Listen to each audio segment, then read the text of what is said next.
Hello, fellow brothers and sisters in Nigeria, Africa, and in diaspora.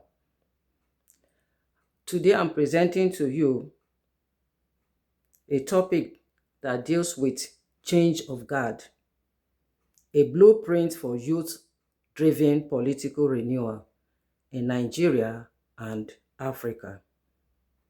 Nigeria, like many nations, stands at a historic crossroads. A nation richly endowed with human capital and natural resources, yet burdened by decades of poor governance, systemic corruption, and leadership failure. This presentation proposes a change of guard, a deliberate, lawful, and strategic transition from aging, recycled political elites to a young, vibrant, knowledgeable, and value-driven generation of leaders. This is not rebellion, it is renewal, not chaos, but orderly transformation. New wine must be put into new wineskin. Luke 5:38. Across Africa and Nigeria, leadership has often been personally driven, not institution driven. Politics has become a career, not a calling. Public office is treated as personal entitlement rather than public trust. The result: weak institutions, circles of poverty, youth unemployment, insecurity, infrastructure decay, moral and civic collapse. Yet the continent's population is predominantly young, educated, skilled, and globally exposed. Wisdom is better than strength. Ecclesiastes 9 verse 16. The core problem confronting governance include looting and misappropriation of public funds, corruption and selective justice, poor leadership, capacity and vision, lack of cumulative development, weak rule of law, high unemployment, infrastructure deficit, dishonesty, deceit, and self-serving leadership. When the righteous are in authority, the people rejoice. But when the wicked rule, the people groan. Proverbs 29 verse 2. Collapse of youth movement into one platform. The youths are many and they are into different things, agitating day and night.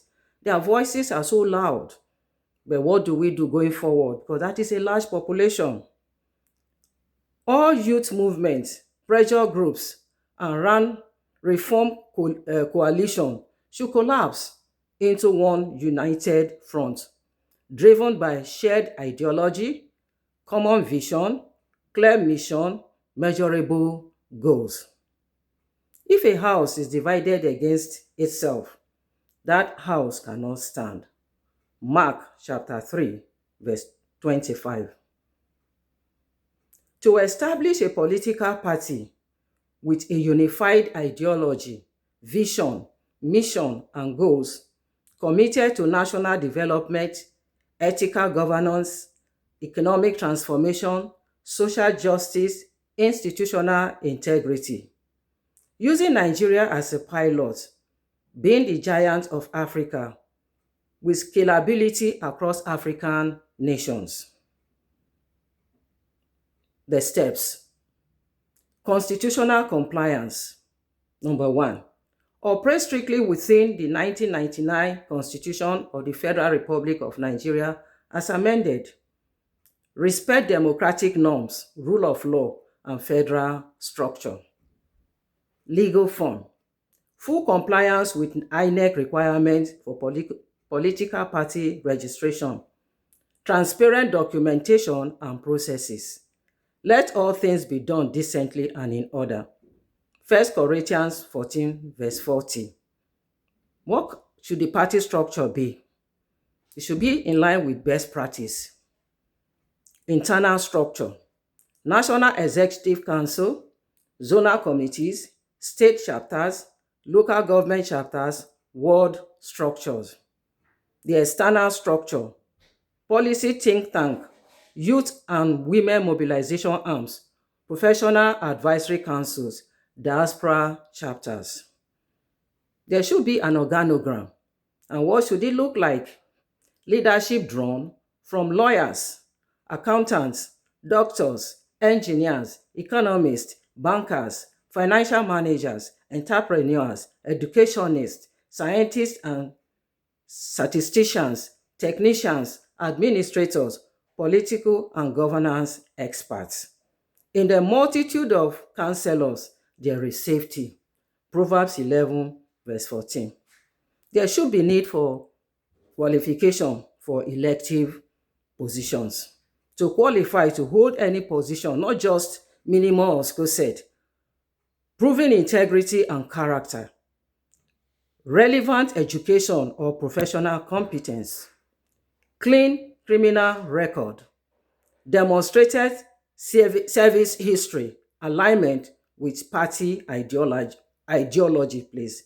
Moreover, he must have a good testimony among those outside. 1 Timothy 3:7. Should there be a tenure or stay put? There should be a fixed tenure for all party offices, transparent, democratic internal elections, term limits to prevent power concentration, independent internal electoral committee. For every professional group or movement, there must be a code of conduct. So the members of this one party must uphold honesty and accountability, avoid hate speech, violence, and bribery, respect party decisions and constitution, place national interest above personal gain. Whoever is faithful in little will be faithful in much. Luke 16, verse 10. There should also be disciplinary and enforcement procedures for violators. Infractions addressed through investigation panels, fair hearing, graduated sanctions, suspension or expulsion where necessary. Justice must be impartial and consistent. You shall not pervert justice. Deuteronomy 16, verse 19.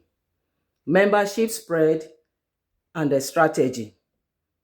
Target over 2/3 presence in every state of Nigeria. Strong grassroots penetration, professional sector engagement, youth and student mobilization. What should the administration look like and the governance model to adopt? Here I recommend federal democratic governance, strong institution, not strong men, separation of powers, merit-based appointments. By wisdom a house is built, and through understanding it is established. Proverbs 24, verse 3. How should this party be funded? And the financial governance. Funding sources, membership dues, transparent donations, and fundraising events. Financial controls. Independent internal audit, external annual audit, periodic financial report, strict spending authorization limits. It is required of stewards that one be found faithful. 1 Corinthians 4, verse 2. The mode of operation. The party must mirror in its internal operations what it promises to deliver in public governance. Transparency, accountability, efficiency, service excellence. Registration and media strategy. The party should register its name and logo. Register media arms, TV, radio, digital platform, strategic use of social media for civic education, and policy-driven communication, not propaganda. The biblical perspective, God and governance. The place of God. God created nations and boundaries. Acts 17, verse 26. Man must recognize God's law and guidance. Jesus Christ's teaching emphasizes justice, love, and service, worship, and governance. God alone is to be worshipped. John chapter 4, verse 24. Governance and religion must remain institutionally separate to avoid domination and conflict. Man's endowment. Man is endowed with rationality, choice, freedom, judgment, and sociability. You have made him a little lower than the angels. Psalm 8, verse 5. Sensitivity and scenario analysis. What are the advantages when you look into what you are doing and find out if there are obstructions to the procedures you have taken, or it can be done better? Through sensitivity and scenario analysis, you'll be able to get fresh leadership ideas, restoration of trust, economic revival, youth inclusion. There are risks, however: resistance from entrenched elites, resource constraints, ethnic and religious manipulation. How do you mitigate all of this? Legal compliance, strategic alliances, civic education, strong internal discipline. This is a peaceful revolution of ideas, not arms. A movement built on knowledge, integrity, unity, and service. The future of Nigeria and Africa must no longer be postponed. Arise, shine, for your light has come. Isaiah 60, verse 1. Thank you, and may God bless all the youths of Nigeria and Africa and give them the wisdom to do what is right. There is a time for everything, and the time has come. Rather than complain and agitate, you have to follow the due process to allow a change of God. Thank you again.